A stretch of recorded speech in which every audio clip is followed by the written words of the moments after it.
Le service de lutte anti-mine des Nations Unies, UNMAS, a commémoré la Journée internationale de la sensibilisation aux problèmes des mines et de l'assistance à la lutte anti-mine le 7 avril, à présence de la représentante spéciale adjointe du secrétaire général des Nations Unies, Diane Corner, le chef de programme de UNMAS, Richard Derieux, et des autorités centrafricaines.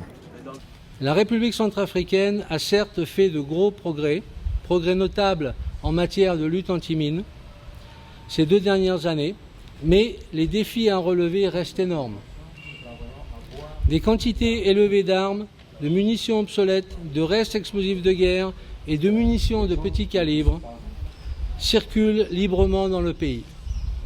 Les mines terrestres ne sont pas les seuls dangers explosifs présentant une menace pour les civils vivant dans des zones de conflit ou d'après-conflit.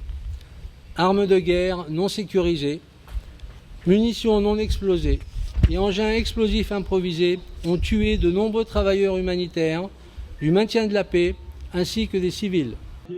La République centrafricaine est considérée comme étant une des poudrières de l'Afrique centrale, compte tenu des nombreuses armes importées illégalement. Aujourd'hui, nous devrions mettre en place une politique pour que réellement le pays redevienne un pays de paix, un pays pacifique, et que les armes qui peuvent exister, les mines qui peuvent exister, soient seulement les mines à la disposition des forces régulières de défense et de sécurité. Sensibiliser la population aux dangers des engins explosifs est un devoir humanitaire auquel la MINUSCA et l'UNMAS s'attellent pour protéger les civils. Partout, les enfants sont souvent les premières victimes d'engins explosifs. Il est donc impératif qu'ils soient sensibilisés et éduqués contre cette menace.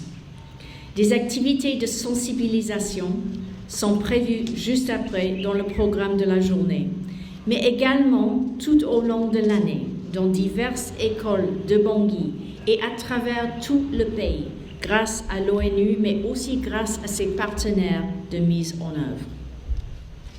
La MINUSCA, à travers UNMAS, poursuit aussi son appui au ministère du DDR, RSS et Réconciliation nationale en ce qui concerne l'élaboration de leurs stratégies et opérations respectives en ce qui concerne la gestion des armes et des munitions, en collaboration avec l'ensemble des partenaires nationaux et internationaux.